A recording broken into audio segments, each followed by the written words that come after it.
बिस्मिल्लाह रहमान रहीम। तोकीर आबिद आपसे मुखातिब हूँ आई सेट अकेडमी के फ्लोर से। तमाम सुनने और देखने वालों को अस्सलामु अलैकुम। 6 सितंबर 1965 के हवाले से एक इंतहाई बेहतरीन तकरीर लेके आपकी खिदमत में हाजिर हूँ। लेकिन इससे पहले अगर आपने YouTube पे हमारे चैनल को सब्सक्राइब नहीं किया तो आप हमारे चैनल को सब्सक्राइब करें, स्क्रीन पे मौजूद बेल आइकन को प्रेस करें, इस वीडियो को लाइक करें और अपने दोस्तों के साथ ज़्यादा से ज़्यादा शेयर करें ताकि हमारी हौसला अफजाई हो सके। अब चलते हैं तकरीर की तरफ। निगाह बुलंद सुखन दिल नवाज जां पुरसोज, निगाह बुलंद सुखन दिल नवाज जां पुरसोज, यही है रखते सफ़र मीरे कारवां के लिए। साहिब सद्र, इस दुनिया में आज तक होने वाले तमाम झगड़े और तमाम जंगें अपने पीछे कोई ना कोई हक व बातिल की दास्तान रखती हैं। जिस दिन इब्लीस ने खुदाए बुजुर्गो बरतर के सामने ना कहने की जुर्रत की, उसी दिन से एक जानिब हक और दूसरी जानिब बातिल की कुव्वत वकू पजीर हो गई। तब वक्त गुजरता गया, कभी मूसा ने फिरौन का सामना किया तो कभी इब्राहीम ने नमरूद का, कभी साले को आदो समूद से बरसरे पैकार देखा गया तो कभी हुसैन को यजीद से नबर्द आजमा पाया गया। गर्ज ये कि हक ने हक को हक कहना न छोड़ा, बातिल ने हजारों चालें चल दी। वक्त के इस बेरहम पंजों ने हजारहा काफिलों को लुटते देखा, मगर आखिरी फतह हमेशा हक ने समेटी। हर दौर के यजीद ने यही समझा कि वो जीत गया, मगर हर दौर में लानत उसका मुकद्दर ठहरी और निदाए हातिफाई व तुइज़्ज़ु मन तशाअ व तुज़िल्लु मन तशाअ। हक व बातिल के इन तमाम मार्कों में एक कदर मुश्तरक थी और वो थी आजिज़ी का गरूर के खिलाफ मुकाबला। साहिब सद्र, मैं अपने अल्फाज की तवालत को इख्तिसार की लड़ी में पिरोता हूँ और मरकजी नुक्ते पे वापस लौटता हूँ। परवाज है दोनों की इसी एक फजा में, परवाज है दोनों की इसी एक फजा में, करगस का जहां और है शाही का जहां और। आज से तकरीबन 56 साल पहले एक बार फिर एक मगरूर कौम की फिरौनियत ने जोश मारा।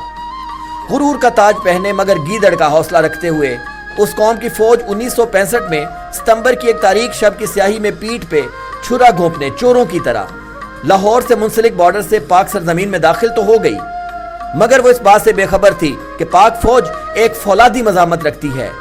और फिर यूं हुआ जिसे चश्मे फलक ने सदियों बाद देखा। ये गाजी ये तेरे पुरस्रार बंदे, ये गाजी ये तेरे पुरस्रार बंदे, जिन्हें तूने बख्शा है ज़ौक़े खुदाई। मुट्ठी भर पाकिस्तानी फौज ने भारत के छक्के छुड़ा दिए। सुबह का नाश्ता लाहौर में करने का ख्वाब देखने वाले पूरी जिंदगी का खाना भूल गए और हर मुहाज पे इबरतनाक शिकस्त का सामना करते हुए अक़वाम मुत्तहिदा में सीज फायर की भीख मांगने चले गए। लाहौर के बॉर्डर से लेकर सिंध तक और कश्मीर से लेकर गिलगित बल्तिस्तान तक पाक फौज ने इन गीदड़ों को इंच भर भी पाकिस्तान में आने न दिया, बल्कि कश्मीर और भारतीय पंजाब में कई मील तक पाक फौज के दस्ते जा पहुंचे। वो तो जब आलमी बिरादरी ने मुदाखलत की तो भारत ने माफिया मांग कर और गयूर पाकिस्तानी अफवाज के पांव को हाथ लगा के अपने इलाके भीख में वापस लिए।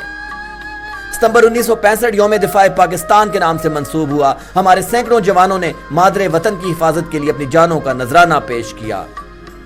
सितारा जुर्रत, निशाने हैदर और सितारा इम्तियाज की दास्तान हो तो आज भी हम अपने शहीदों की अजमत को सलाम पेश करते हैं। इसी मार्का में पाकिस्तान के 3 शहरों लाहौर, सियालकोट और सरगोदा को हिलाल इस्तकलाल से भी नवाजा गया। सरफरोशी की तमन्ना अब हमारे दिल में है, सरफरोशी की तमन्ना अब हमारे दिल में है, देखना है जोर कितना बाजुए कातिल में है। साहिब सद्र, इस दिन से हमें अपने अहद रफ्ता के शेर दिल जवानों के कारनामे याद आते हैं। मेजर राजा अजीज भट्टी की सूरत में भूखे शेर की ललकार सुनाई देती है तो वतन की अजमत पे अपना सब कुछ लुटाते सवार मोहम्मद हुसैन की शान भी वाजे है। ए अर्ज़े वतन आज भी अपना ये अहद है, ए अर्ज़े वतन आज भी अपना ये अहद है, हम हरफे वफा खून से तहरीर करेंगे। आखिर में मैं सिर्फ ये कहना चाहूंगा कि ये दिन हमें 2 पैगाम देता है। अव्वल ये कि हम अपना मकसद हयात और हुब्बुल वतनी अपने आबाओ अजदाद से सीखें, तो दूसरा ये कि अपने वतन के दिफा के लिए हर वक्त तैयार रहें और किसी भी कुर्बानी से दरेग न करें। वमा अलैना इल्लल बलागुल मुबीन।